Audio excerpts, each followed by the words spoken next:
Okay, selamat datang lagi dalam aku punya channel. Okay, thank you sebab datang dan tengok pula tips untuk Law 084. So, hari ni, yes, aku akan bagi tips untuk menuju for flat. So, video ni bukan saja untuk orang for flat daripada A nak jadi, daripada B ke B plus nak jadi for flat, tapi juga untuk siapa yang gagal before this, nak capai A, nak dapat 3 pointer dan sebagainya. Kita akan teruskan dengan video ni. Next slide. Okay, so macam biasa, dalam mana-mana subjek pun aku akan ajar benda ni. So kalau korang dah biasa tengok benda ni dalam video aku sebelum ni, korang boleh skip je lah. Tapi kalau siapa yang masih baru dan nak tahu apa benda understand the system ni, aku akan explain juga. So, pertama sekali, korang kena understand the system. Okay, ini sistem yang digunakan waktu aku kat semester 2 dululah dalam subjek ni. Dalam subjek 084. So, aku bagikan carry mark dengan final dua part berbeza. Kita ada first part dengan second part. Kenapa berbeza? Ialah disebabkan dua-dua mewakili 50%. 50%. First part pun 50%, second part pun 50%, and in total akan dapat 100%.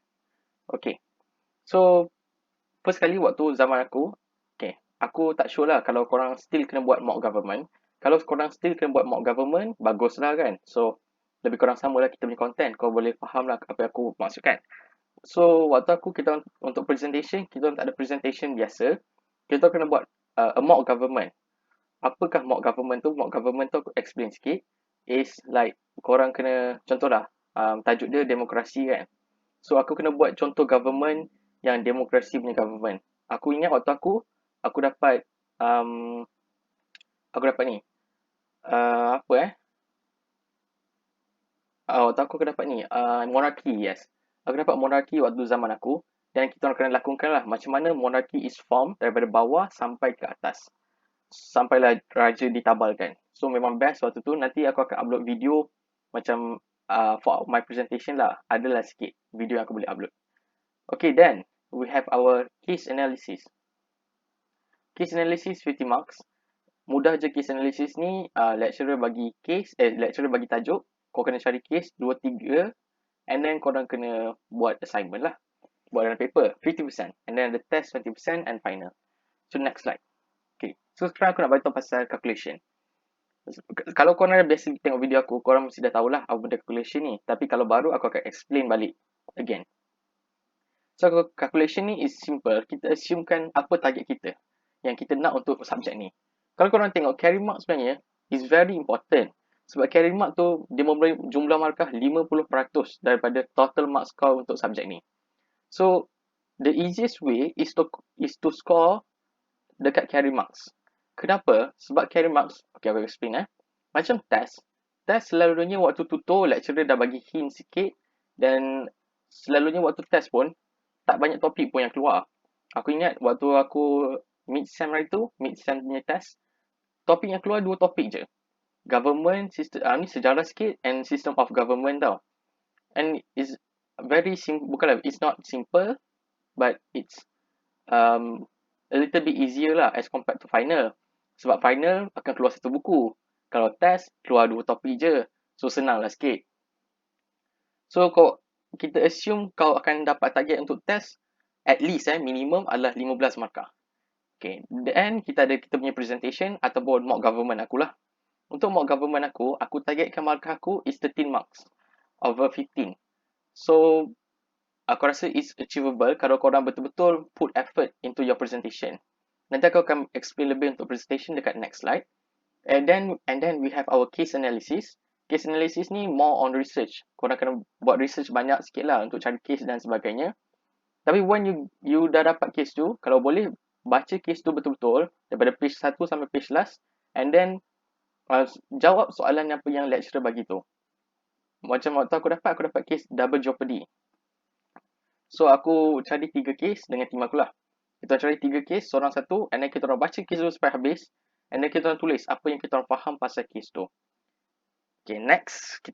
Untuk final pula, okay, final kita tak boleh agak apa yang akan keluar. Aku ingat waktu aku test dulu, aku main-main waktu tu, so, waktu test, tiba-tiba keluar satu case.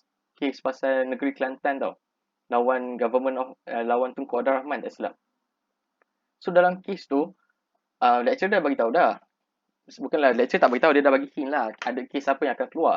Tapi kita orang tak fokus and at last memang keluar pun waktu test.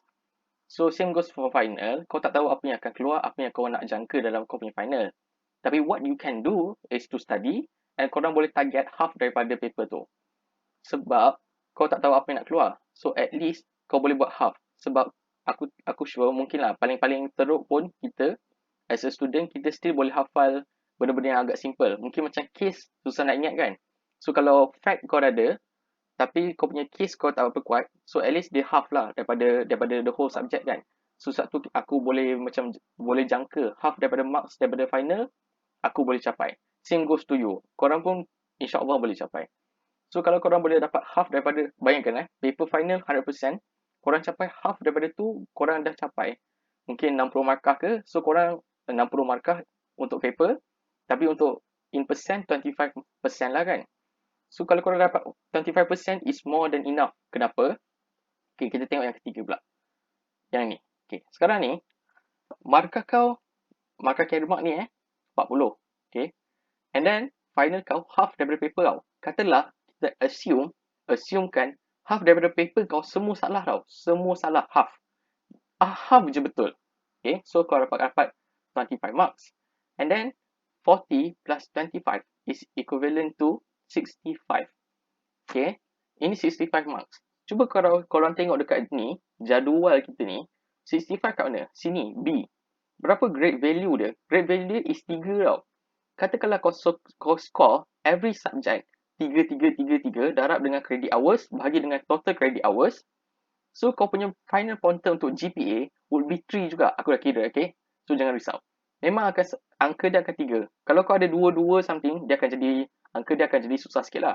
Tapi kalau kau 3, 4, insya-Allah kau punya final GPA boleh 3 juga. And as a law student dekat Asasi UiTM, kau punya target is 3.0 untuk UiTM and 3.75 untuk KPTM. And I have to mention that 3.0 UiTM is equal to 3.75 punya KPTM. Sama je. Tak percaya boleh tanya lecturer. Dia orang dah kira depan mata aku.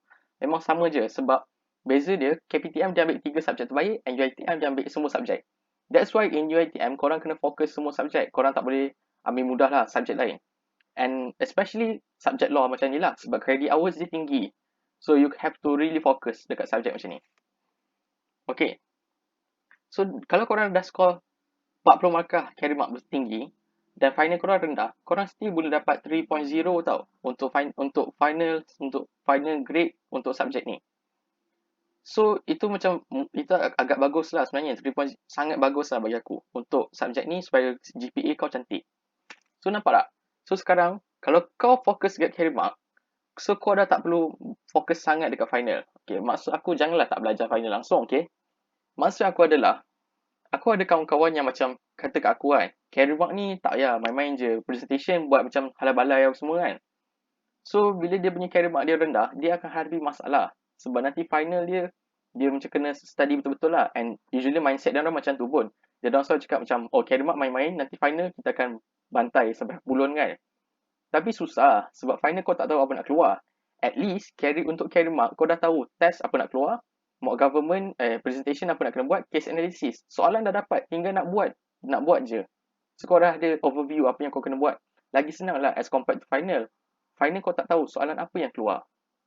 So kan dah menyusahkan hidup kau kalau carry mark kau rendah. At least kalau lah kata kan, carry mark kau 40 minimum. Kalau dapat 41, 42 dan ke atas lagilah bagus kan. Tapi kalau kata kau dapat 40 lah minimum kan. So kau dah secure tau. So final kau macam kau study sebaik mana yang kau boleh, yang kau mampu. Nak menjaga malam ke apa. Tapi kau will keep in mind that you will get half of it. Okay, you will try your best to get half the marks of this whole final paper. Macam tu lah. So at least kau boleh dapat 3.0 and above.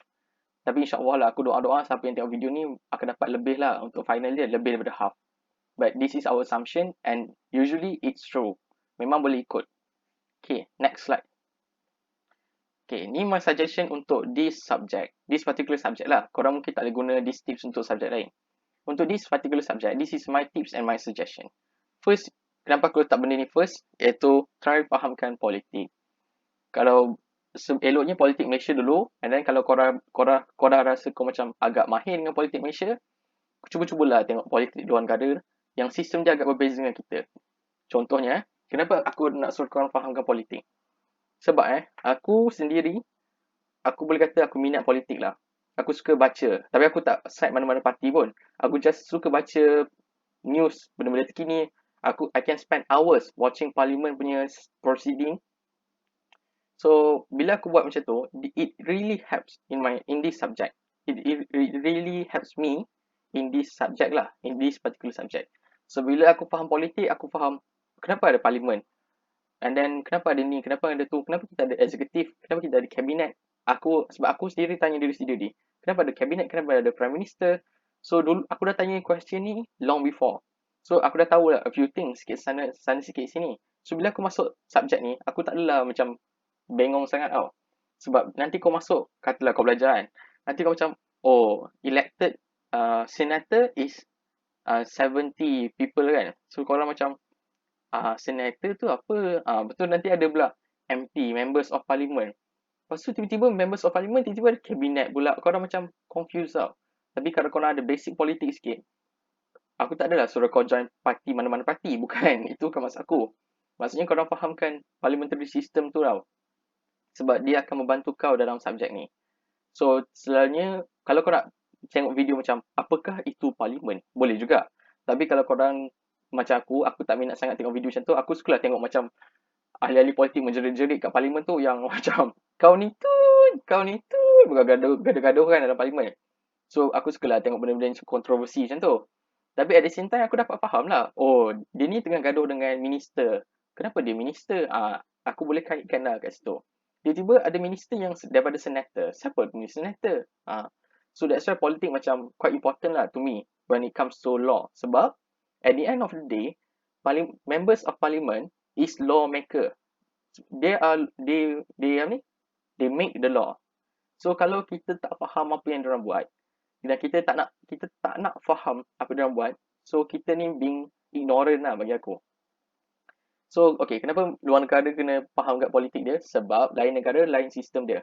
Macam aku, antara negara-negara yang aku follow juga, macam China, Japan sikit, US aku follow agak kuat, and then UK. UK pun aku minat. Sebab UK dia sama dengan Malaysia. And US, dia lain sikit. Okay, to be honest, dulu aku tak faham langsung.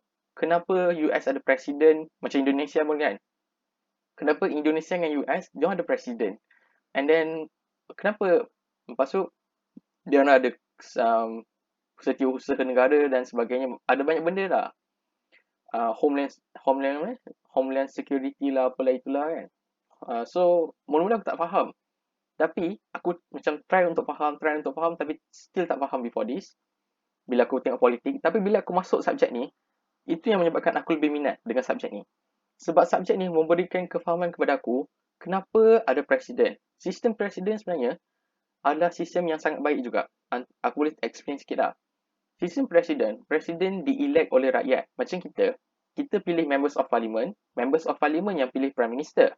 Dekat US, dia orang pilih members of dia punya district lah kan. Members of district ataupun House of Representative dah kan kat sana. And then, House of Representative ni dia orang tak pilih presiden tau. Rakyat, dia orang yang akan vote for the president. So, presiden ni dia more to individual yang ada parti.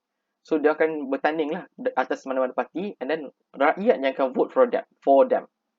So, it's quite an interesting system to me juga. Tapi, sadly dia tak apply kat Malaysia lah. Tapi sebab tu subjek ni macam an eye-opening lah kat aku. Aku macam, oh macam ni lah rupanya presidential. Oh macam ni sebenarnya monarki. And then korang akan belajar pasal dictatorship. Macam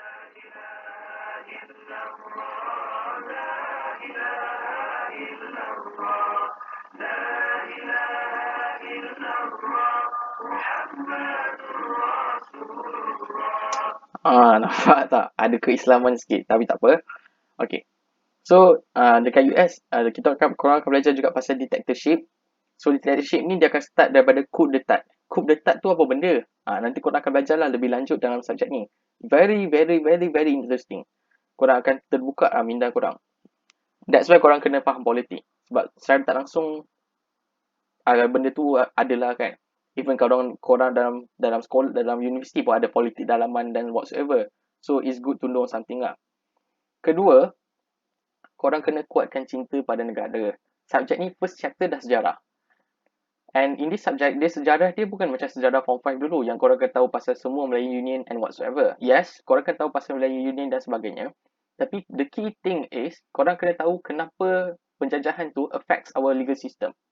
As we all know, British dia jajah Malaysia dan dia jajah bukan saja Malaysia for our economic punya value. Dia jajah Malaysia juga untuk menyebarkan dia orang punya pemahaman lah. Especially untuk bahagian undang-undang. Sebab dia orang kata orang Melayu ni tak ada undang-undang. Kita ni macam tak ada sistem lah dalam perundangan. Walhal kita dah ada dah dalam sistem Islam yang kita amalkan before this. So dia orang bawa lah dia orang punya hakim, dia orang punya governor dan sebagainya, resident dan sebagainya lah. So daripada situlah korang aku faham, oh macam ni kita punya sistem legal system develop. And then sekarang kita ada syariah pula, civil and syariah, macam mana dia pecah dan sebagainya. So that's why kau kena faham sejarah. And memang ada dalam chapter 1 pun. Ni bukan kau kena baca daripada luar, memang kau kena study untuk exam So kau kena faham lah sejarah. Aku rasa yang boleh kita tekankan adalah macam Suruhanjaya Raid kan. Macam mana dia ditubuhkan, kenapa dia ditubuhkan, sebab itulah antara macam detik penting dalam perlembagaan Malaysia.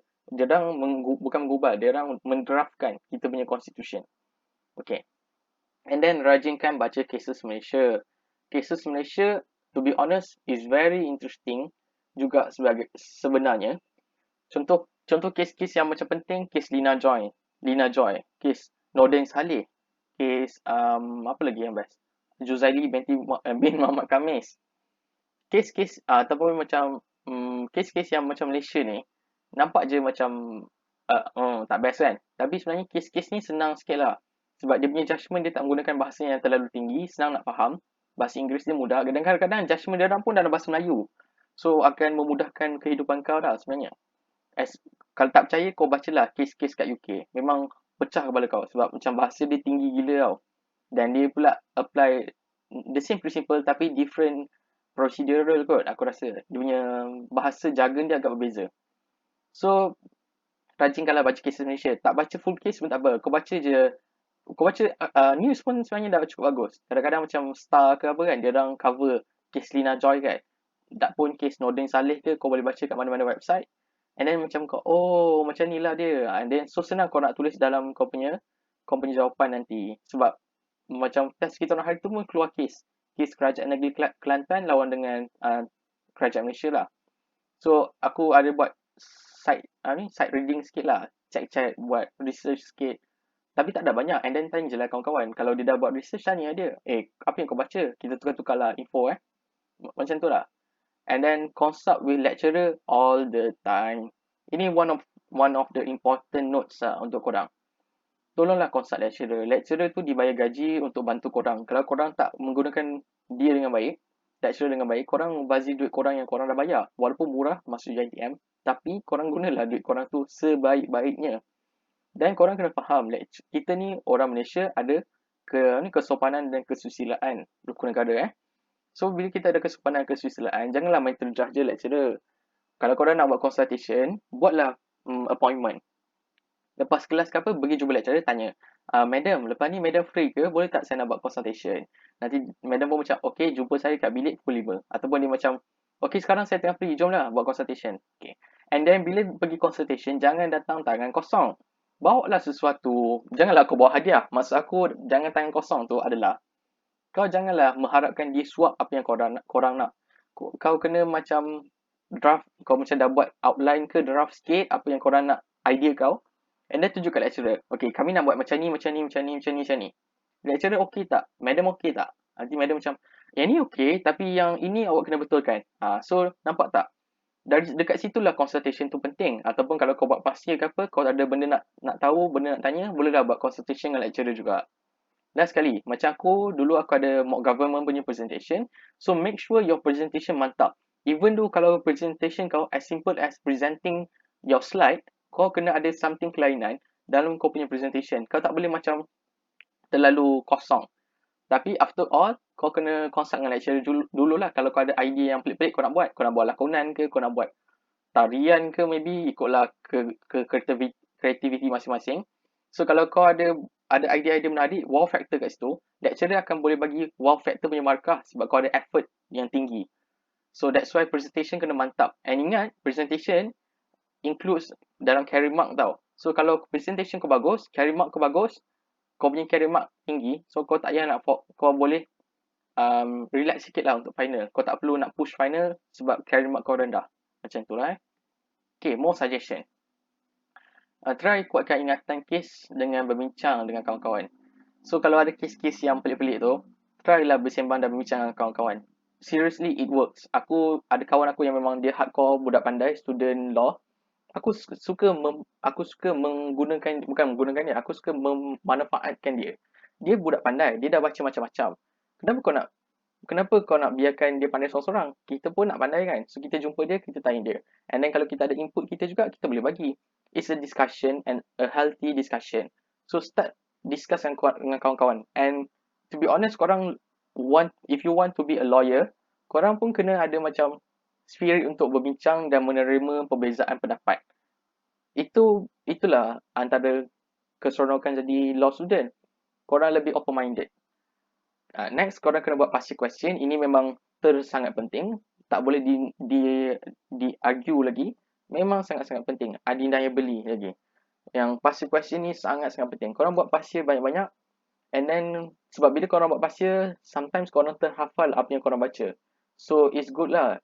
So, bila korang masuk katalah masuk Dewan Peperiksaan, and then soalan yang sama keluar, so korang dah tahu apa yang korang tulis. Kalau lagi hebat, korang nak hafal jawapan pasti pun bagus. Hafal je lah. Tak, kalau korang ada banyak masa lah.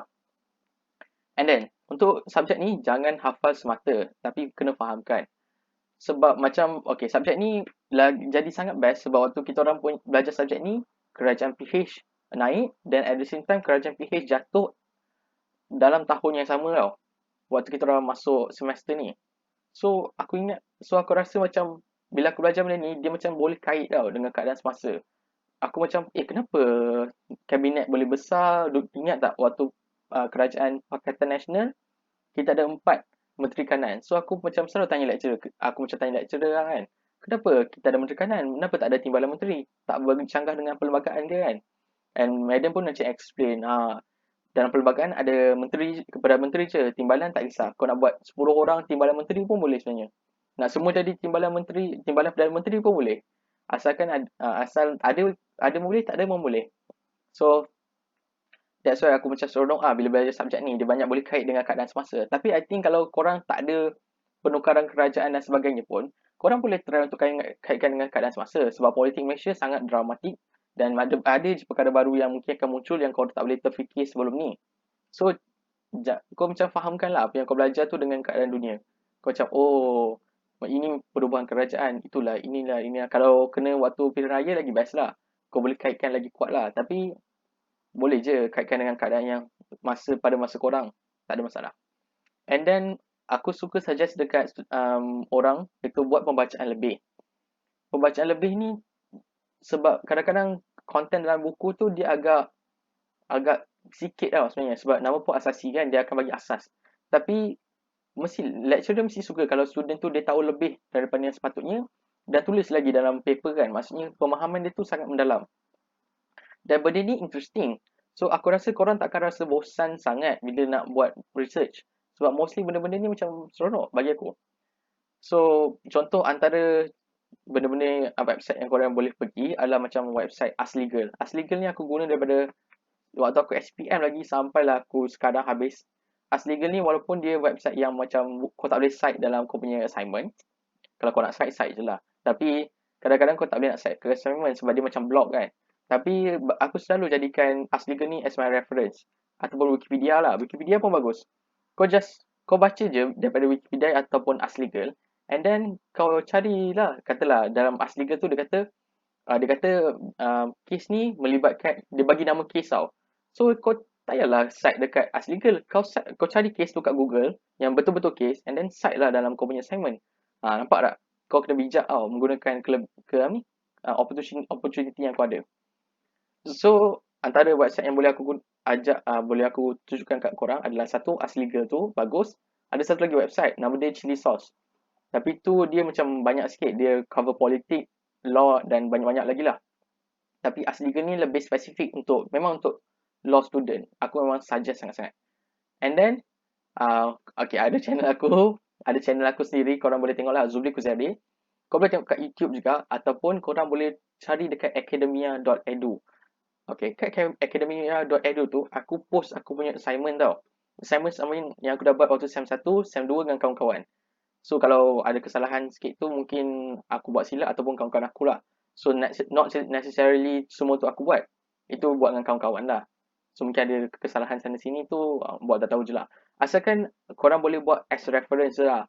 Kalau korang nak tidur bulat-bulat pun ikutlah korang. Pandai-pandai lah korang ni ubah-ubah ayat Tapi macam aku sendiri aku memang post supaya student-student selepas aku boleh cari dan bacalah aku punya content. Aku punya assignment sebelum-sebelum ni. So next, pembacaan lebih ni boleh tak semestinya korang kena baca, korang juga boleh tengok video. Macam aku banyak tengok video dekat YouTube, contohnya macam Start Online, BH Online, Malaysia Kini. Dan aku neutral, so aku tak sokong mana-mana parti. Aku tak ada macam tak suka Malaysia Kini sebab Malaysia Kini left pro left kan. Dia macam apa kita panggil? Um, left wing. Dia orang left wing kan. So aku tak kisah pun left wing ke right wing ke, tak kisahlah asalkan aku dapat konten dia. Dah konten dia bagus, aku kena tengok lah kan. Aku tak kisahlah siapa yang buat. Sebab tu aku neutral. Aku tak sokong mana-mana parti. So sebab itulah korang kena buat pembacaan lebih supaya macam aku cakap tadi politik penting kan. So korang tengok politik, tengoklah kat sini Malaysia Kini, Star, BH ataupun Metro TV, banyaklah YouTube channel yang cover pasal benda ni. Ataupun kau nak follow Raja Petra Kamarudin ke, bagus juga. Twitter pun agak bagus. A good source. Kalau macam kat Twitter kan, aku follow juga orang-orang yang macam tweet pasal law tau. Contohnya Ijat Ikhwan ataupun macam Kamarul, Encik Kamarul kot nama dia, Encik Kamarul. And then Louis Liao. Ada few lawyer yang aku follow lah. And dia orang memang bagi input yang bagus. Kat Facebook pun aku follow lawyer-lawyer juga. Macam Hanif Katri, dia selalu bagi input pasal undang-undang dan kes-kes kat mahkamah. Dan banyak lagi lah lawyer-lawyer yang aku follow. Macam Syafiq Abdullah. Siti Kasim pun aku follow sikit-sikit lah. Tapi dia macam liberal kan. Kadang-kadang aku pun tak nak terima sangat. So, it's up to you. Apa yang korang nak baca. Tapi pembacaan lebih ni sangat bagus. Dia memberikan input yang lebih mantap kat korang.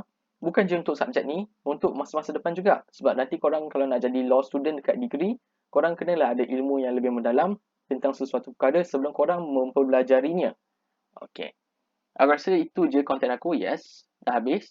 So, aku harap korang boleh gunakan ilmu yang aku bagi ni untuk mendapat keputusan yang terbaik. Aku doakan siapa yang tengok aku punya video ni dapat 4 flat dalam setiap semester. Amin. Dan akhir sekali aku nak ucapkan terima kasih sangat-sangat sebab tonton aku punya video. Dan terima kasih kalau korang subscribe channel ni.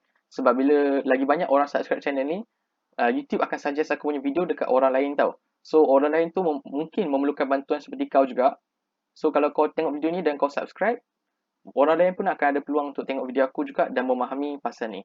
Ingat kita nak belajar ni, kita jangan pandai seorang-seorang. Kita pandai sama-sama naik.